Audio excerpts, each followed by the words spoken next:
सभी को प्रणाम दोस्तों। आज हम आपको बताएंगे कि ये जो सूर्य नारायण जी के ऊपर जल चढ़ाया जाता है, सूर्य 9 ग्रह का मालिक होता है। अगर आपको आपके घर में मालिकाना हक चाहिए, अपने आप को घर में तरक्की चाहिए, अगर आपके घर में व्यापार पद प्रतिष्ठा में बढ़ोतरी चाहिए, घर में शांति चाहिए और सबसे बड़ी बात है समृद्धि चाहिए। अगर बार बार प्रयास करने के बाद भी आपको शांति नहीं मिल रही, बार बार प्रयास करने के बाद भी आपके जीवन में समृद्धि नहीं आ रही, बार बार अभ्यास करने पर भी आपके बच्चे कामयाब नहीं हो रहे, बार बार आप मेहनत करते जा रहे हो फिर भी आपके जीवन में समृद्धि का कोई योग नहीं बन रहा, तो उन जातकों के लिए आज का मेरा ये टॉपिक है। सबसे बड़ी बात क्या है कि हमें हमारे आराध्य, अगर हमारे इष्ट देवता सूर्य नारायण है, अगर हमारे आराध्य हमसे प्रसन्न नहीं है तो हमें कोई फल नहीं मिलेगा। वो फल किस प्रकार मिलेगा कि सूर्य को जल देने से हमें वो उन्नति मिलेगी। कोई जरूरी नहीं है कि भाई बहुत से लोग हैं जो ब्रह्म मुहूर्त में नहीं उठ पाते, मत दे पाओ व्रत मुहूर्त में, अगर नहीं दे सकते मत दो। जरूरी नहीं कि आप 4 बजे सूर्य को जल देने के लिए उठो, क्योंकि बहुत से लोग आलसी होते हैं, वो नहीं उठ पाते। लेकिन सूर्य नारायण को जल आप जरूर प्रदान करें, क्योंकि भगवान सूर्य को जो सच्चे मन से अर्घ अर्पण करते हैं उनके जीवन में हमेशा शांति, समृद्धि और वृद्धि रहती है। अब वो अर्घ किस प्रकार डालना चाहिए, दान करना चाहिए या देना चाहिए, उसके पीछे सबसे बड़ी बात क्या होती है कि मनुष्य के जीवन में सबसे बड़ी चीज होती है कि उसके द्वारा किए गए कर्मों का फल क्या मिल रहा है।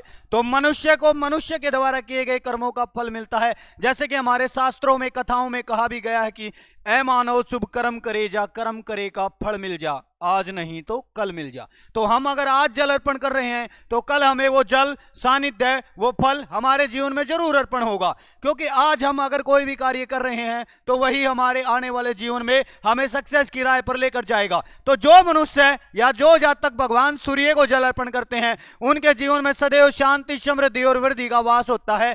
तो अब हम आपको बताएंगे कि किस प्रकार आपको सूर्य देव को जल देना चाहिए, किस समय देना चाहिए और किस दिशा की तरफ देना चाहिए। सबसे पहले आते हैं दिशा। पूर्व दिशा से हमारे सूर्य का उदय होता है, तो सबसे अच्छा तो तब सूर्य को जल देना माना जाता है जब सूर्य की उदय ना हुआ हो और एक लालिमा हमारे सौर मंडल में घूम रही हो। जब हमारी सूर्य सौर मंडल में लालिमा घूम रही हो उस समय अगर हम सूर्य को जल अर्पण करते हैं तो वो हमारे जीवन में भी उसी प्रकार की लालिमा और सर्व शांति लाते हैं। ठीक है, पूर्व दिशा की तरफ मनुष्य को मुख कर सूर्य नारायण को जल अर्पण करना चाहिए।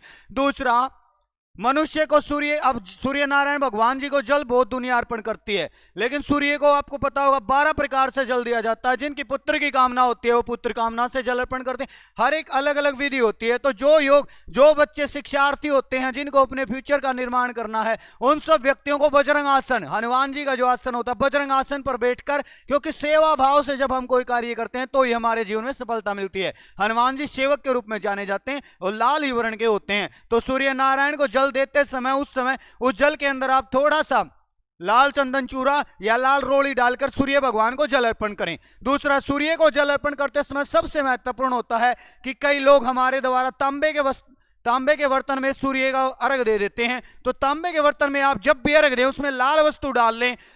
सफेद वस्तु, चावल, चीनी, खांड कदापि नहीं डालनी चाहिए, क्योंकि वो डालने से हमारे घर में हानिकारक योग बनते हैं और हमारे जीवन में जो हमें पूर्णतः फल मिलना है वो फल कम होकर हमारे जीवन में नेगेटिविटी का प्रभाव ज्यादा बढ़ जाता है। तो मनुष्य को लाल वस्तुएं डालकर सूर्य नारायण महाराज को जल अर्पण करना चाहिए। तो जो भी सनातन धर्म में जन्म लिए हुए व्यक्ति हैं उनको प्रातः काल की शुरुआत सूर्य नारायण को जल अर्पण करके करनी चाहिए।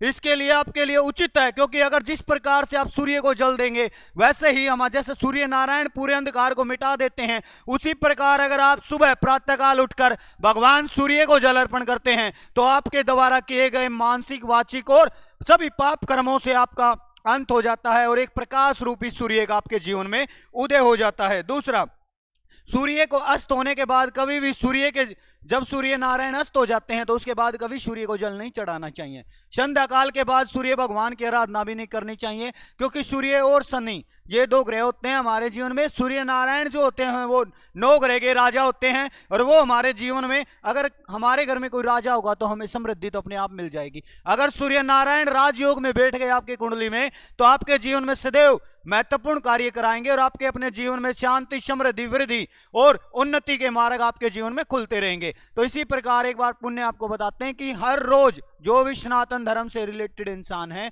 उनको हर रोज भगवान सूर्य नारायण को जल अर्पण करना चाहिए, क्योंकि सूर्य को जल देने से आपके एक कर्म होता है जिसको बोलते हैं प्रारब्ध कर्म, पिछले जन्म में किए गए पाप कर्म, उन सभी पाप कर्मों से मुक्ति मिलती है और आपके जीवन में शांति, समृद्धि और वृद्धि का वास होता है। तो जो भी मनुष्य सूर्य नारायण को जल अर्पण करते हैं वह अपने जीवन में समृद्धि और वृद्धि को प्राप्त कर जाते हैं। अब सूर्य को जल देते समय हमें किन वस्तुओं को डालना चाहिए? सबसे पहले सूर्य नारायण को जल देते समय शहद, शक्कर, चावल इत्यादि वस्तुएं डालकर भगवान सूर्य नारायण को अर्घ देना चाहिए। तो जो भगवान सूर्य को अर्घ देंगे उनके जीवन में सदैव ही अंधकार, मानसिक, वाचिक कर्मों से मुक्ति मिलकर उसके जीवन में सदैव शांति, समृद्धि का वास होगा। सभी को मेरा प्रणाम।